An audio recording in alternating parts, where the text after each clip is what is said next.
Good morning. Today we shall study Unit 3, two stories about flying. The first story, His Flight, is by Liam O. Flaherty, and the second story is Black Aeroplane by Frederick Forsyth. The first story, His First Flight. The young seagull was alone on his ledge. His two brothers and his sisters had already flown away the day before. He had been afraid to fly with them. Somehow, when he had taken a little run forward to the brink of the ledge and attempted to flap his wings, he became afraid. Now, here I suppose say all of you know what a seagull is. Now the seagull was, say, a newborn seagull, say, as soon as it was about to fly. At that time it was a bit reluctant to fly. It was afraid. All his brothers and his sisters had flown already. But what he did was, when he had taken a little run forward to the brink of the ledge, brink means the edge, extreme end of the ledge, what really happened to him was he got afraid. And what was he afraid of? The great expanse of sea stretched down beneath, and it was such a long way down, miles down. So he thought that if he would get down from there, and if he would not be able to fly, then he would not be able to remain alive. So, the great expanse of the sea stretched down beneath, and it was such a long way down, miles down. He felt certain that his wings would never support him. On looking at the great expanse of sea stretched down beneath, he felt that his wings are not going to support him. So, what he did was, he bent his head and ran away back to the little hole under the ledge where he slept at night. The place where he slept at night, he returned to that place and did not fly with his brothers and sisters.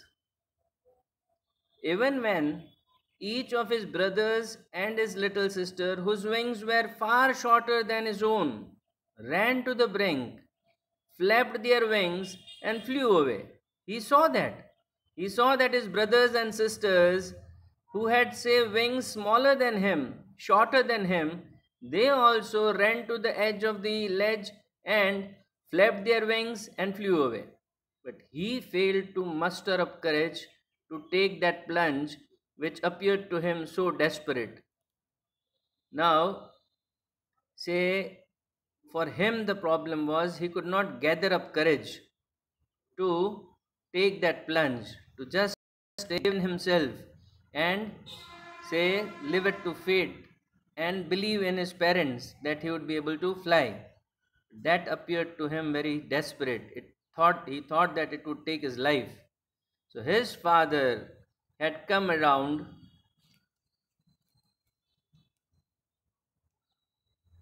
calling to him shrilly.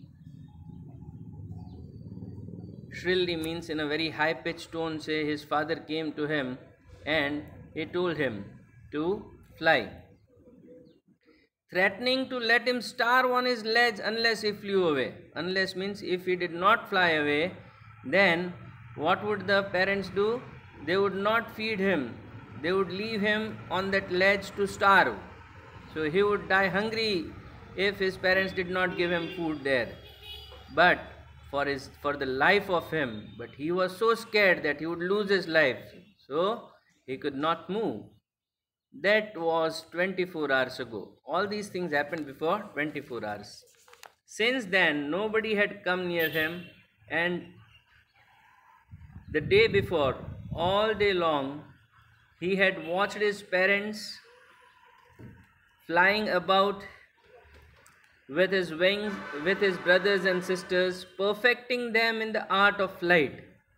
The previous day, the whole day, what he did? He watched that his parents were flying with his brothers and sisters. They were helping him, they were teaching him how to become perfect in the art of flying, teaching them how to skim the waves and how to dive for fish. At the seashore, how to skim. Skim means to move lightly just above the surface, and how to dive for the fish in the water. He had in fact seen his older brother catch his first herring. Herring is a soft-finned sea fish.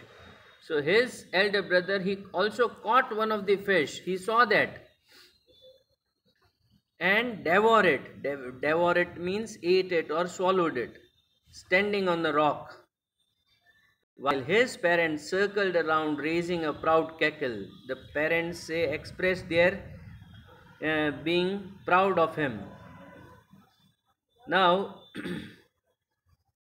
and all the morning, whole family had walked about on the big plateau midway down the opposite cliff, taunting him with his cowardice.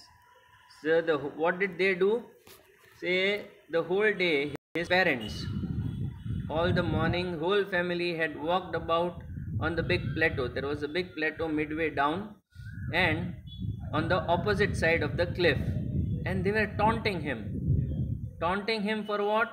For his cowardice. That you are a coward, you cannot fly. See, all others are flying. Cowardice is weakness. They were making fun of him, his weakness, and taunting him for that. The sun was now ascending the sky, blazing on his ledge that faced the south. Blazing means shining brightly on the ledge where the little seagull was. He felt the heat because he had not eaten since the previous nightfall.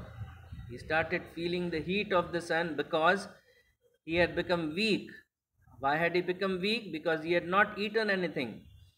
He stepped slowly out to the brink of the ledge, and standing on one leg with the other leg hidden under his wing, he closed one eye, then the other. Now, what he did, he tried to act something. What did he try to act? He stepped slowly out to the brink of the ledge and standing on one leg with the other leg hidden under his wing. He closed one eye, then the other.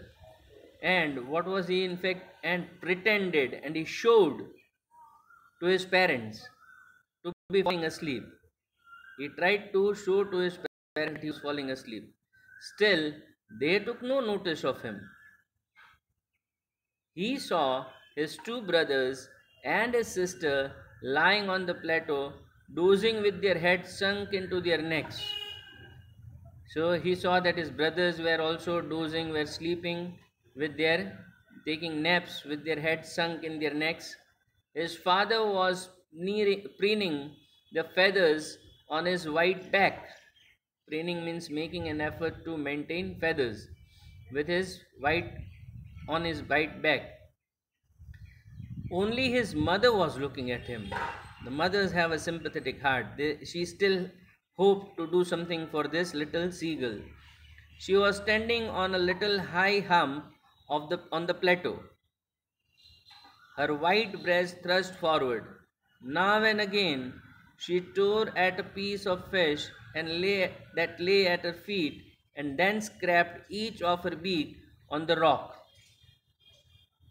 Now this is what the mother was doing, that she tore at a piece of fish that lay at her feet and scraped each side of her beak, that was to sharpen the beak. The sight of the food maddened him. The sight of the food, because he was hungry, he had not had anything for 24 hours. So when he saw that his mother was having a fish, he got mad to have it. How he loved to tear food that way, scraping his beak now and again to wet it. Wet it here means to sharpen it. Now, ga ga ga, he cried, begging her to bring him some food. So he was requesting his mother, begging her to give some food to him. Gav kol ah, she screamed back derisively. Derisively means in a manner showing someone that he or she is stupid. But he kept calling plaintively. Plaintively means sadly. And after a minute or so, he uttered a joyful scream. What do you think must have happened? His mother had picked up a piece of the fish and was flying across to him with it. He leaned out, eagerly tapping the rock with his feet. Tapping the rock with his feet, he leaned out, trying to get nearer to her as she flew across. But when she was just opposite to him, she halted.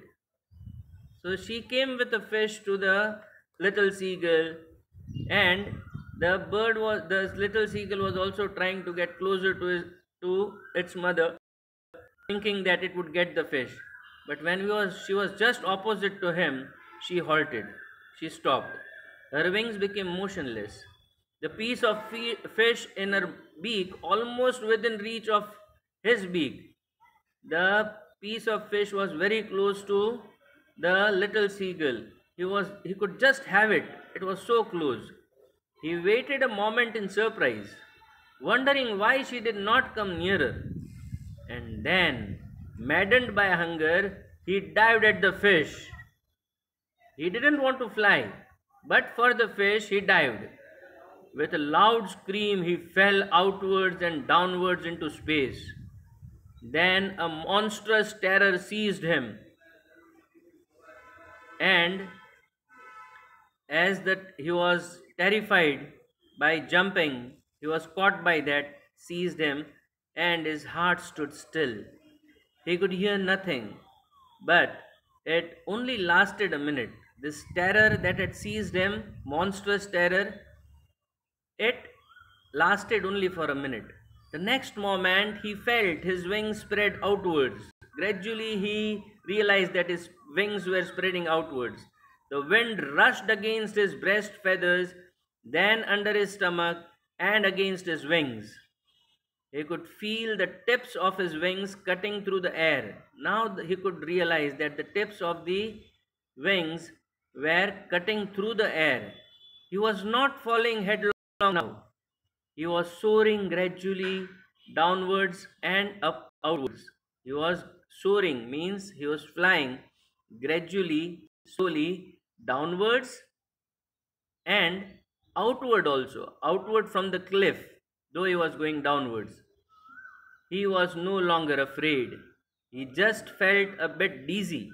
Dizzy means an uncomfortable feeling of spinning around and losing one's balance. He felt that he would lose his balance. Then he flapped his wings once and he soared upward. Ga ga ga, ga ga ga, ga kol a. His mother swooped past him, her wings making a loud noise. He answered her with another scream. Then his father flew over him screaming. He saw his two brothers and his sisters flying around him, curveting and banking and soaring and diving. Curveting means leaping like a horse. Banking means flying with one wing higher than the other. Then he completely forgot that he had not always been able to fly. He couldn't even recollect that he was unable to fly, and commanded himself to dive and soar and curve, shrieking shrilly. And he ordered himself to dive and to soar means to fly and to curve like his brothers, and shrieking shrilly in a high pitched tone, it was shrieking. He was near the sea now, flying straight over it, facing straight out over the ocean. Now he faced the ocean and he was flying straight over the ocean. He saw a vast green sea beneath him with little ridges moving over it. Little ridges were moving over it. In fact, he was flying over the ridges and going closer, so it seemed that the ridges were flying over the ocean. And he turned his beak sideways and cawed amusedly. He was entertained, he was amused. and so he cowed. His parents and his brothers and sisters had landed on the green flooring ahead of him. Ahead of him, his brothers and sisters and his parents had already got down, had landed. They were beckoning to him, they were directing him, calling shrilly in a high pitched cry. He dropped his legs to stand on the green sea. Now you see the wonder. As he dropped his legs to stand on the green sea, he had never experienced that he could not stand on the water. His legs sank into it. He screamed with fright and attempted to rise again, flapping his wings. As soon as his legs started, sinking into the water, he again tried to fly and he screamed in fright, in fear. But he was tired and weak with hunger. But as he was hungry and he was tired after flying this much, he could not rise. He was exhausted, he was tired by the strange exercise that he had done. His feet sank into the green sea, and then his belly touched it. As his belly touched it, he sank no further. He was floating on it, and around him, his family was screaming, praising him, and their beaks were offering him scraps of dogfish. He had made his first flight.